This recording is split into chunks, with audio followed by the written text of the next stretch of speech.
Hello बच्चों, आइए इस प्रश्न को देखते हैं। अवरोध के कारण पुष्प के परागकण पुष्प के स्टिग्मा तक स्थानांतरित नहीं होते हैं, इसे कहते हैं। अथवा एंड्रोशियम और गायनोशियम के बीच प्राकृतिक अवरोधन होने से स्वपरागण नहीं होता, इसे कहते हैं। हमारे विकल्प हैं। विकल्प ए हेटेरोस्टाइली, विकल्प बी हरकोगेमी, विकल्प सी डाइकोगेमी, विकल्प डी क्लिस्टोगेमी। आइए इस प्रश्न की मुख्य अवधारणा देखते हैं। इस प्रश्न में हमसे पूछा है जो पुष्प के परागकण हैं पुष्प की स्टिग्मा तक स्थानांतरित नहीं होते, इसे कहते हैं। अथवा एंड्रोशियम और गायनोशियम के बीच जो प्राकृतिक अवरोधन है, अब प्राकृतिक अवरोध को अवरोधन से होने से क्या होगा, प्राकृतिक अवरोधन होने से पादपों में स्वपरागण की क्रिया नहीं होती, इसे क्या कहते हैं, हमें बताना है। आइए इस प्रश्न का हल देखते हैं। सबसे पहले हम देखते हैं स्वपरागण क्या होता है। स्वपरागण वह प्रक्रिया होती है जिसमें कोई भी पुष्प पर उपस्थित कोई भी पादप पर उपस्थित पुष्प उसी पुष्प का जब परागकण जब उसी पादप के या उसी पादप के उसी पुष्प की वर्तिकाग्र पर जाकर परागित हो जाता है, यानी कि वहां पर क्या हो, परागण की क्रिया जो है संपन्न हो जाती है, उसे ही बोलते हैं स्वपरागण। तो सबसे पहले हम देखते हैं स्वपरागण नहीं होता है, हमें बताना है कि इनमें से कौन सा विकल्प सही है। तो पहला हमारा दे रखा है हेटेरो स्टाइली। हेटेरोस्टाइली वह प्रक्रिया होती है जब पुंकेसर, यानी कि हेटेरोस्टाइल में क्या होता है, पुंकेसर और वर्तिका की लंबाई में वर्तिका की लंबाई में अंतर हो जाता है। लंबाई में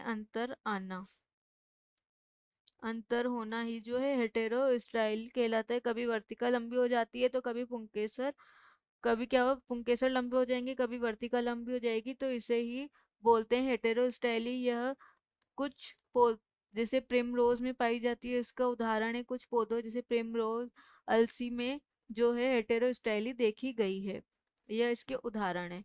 दूसरा दे रखा है हमें हरकोगेमी। हरकोगेमी हरकोगेमी वह प्रक्रिया होती है जिसमें परागकोश और वर्तिका में संरचनात्मक अवरोध पाया जाता है। संरचनात्मक अवरोध पाया जाना हरकोगेमी कहलाता है। यह इसका उदाहरण हम लेते हैं कैलोट्रोपिस। कैलोट्रोपिस या कैलाट्रोपिस जो पादप होता है उसमें हरकोगेमी पाई जाती है, यानी कि इनमें क्या होता है, एंड्रोशियम और गायनोशियम के बीच प्राकृतिक अवरोध से क्या होगा, स्वपरागण नहीं होगा और परागण क्या है, पुष्प के स्टिग्मा तक स्थानांतरित भी नहीं हो पाते हरकोगेमी में। यानी कि इसमें परागकोश और वर्तिका का जो निर्माण है वह इसमें निर्माण में अवरोध पाया जाता है। तीसरा हमारा दे रखा है डाइकोगेमी। डाइकोगेमी डाइकोगेमी वह प्रक्रिया होती है जिसमें परागकोश और वर्तिका में या स्टाइल में जो विकासात्मक परिवर्तन होते हैं, यानी कि विकसित होने का जो समय होता है उससे ही डाइकोगेमी कहते हैं। डाइकोगेमी में अगर जैसे कोई भी पुष्प के परागकण है, अगर परागकण में जो परागकोश में परागकण पहले विकसित हो जाएंगे तो परागकण क्या है, बाहर चले जाएंगे और बाद में वर्तिका विकसित होती है, इसे ही डाइकोगेमी कहते हैं। डी दे रखा है क्लिस्टोगेमी। क्लिस्टोगेमी वह होते हैं क्लिस्टोगेमी वह फूल होते हैं जो अपने जीवन चक्र में कभी नहीं खिलते। ऐसे पुष्पों को ऐसे फूल जो कभी नहीं खिलते उनको क्लिस्टोगेम्स फूल कहते हैं।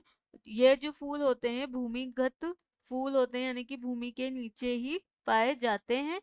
अब देखते हैं हमारे विकल्प। विकल्प ए दे रखा है हेटेरोस्टेली तो ये गलत है, विकल्प बी इस प्रश्न का सही विकल्प है। डाइकोगेमी भी इस प्रश्न का गलत विकल्प हो जाता है, अतः इस प्रश्न का सही विकल्प है विकल्प बी। आशा है कि आप इसे अच्छी तरह समझ गए होंगे। धन्यवाद।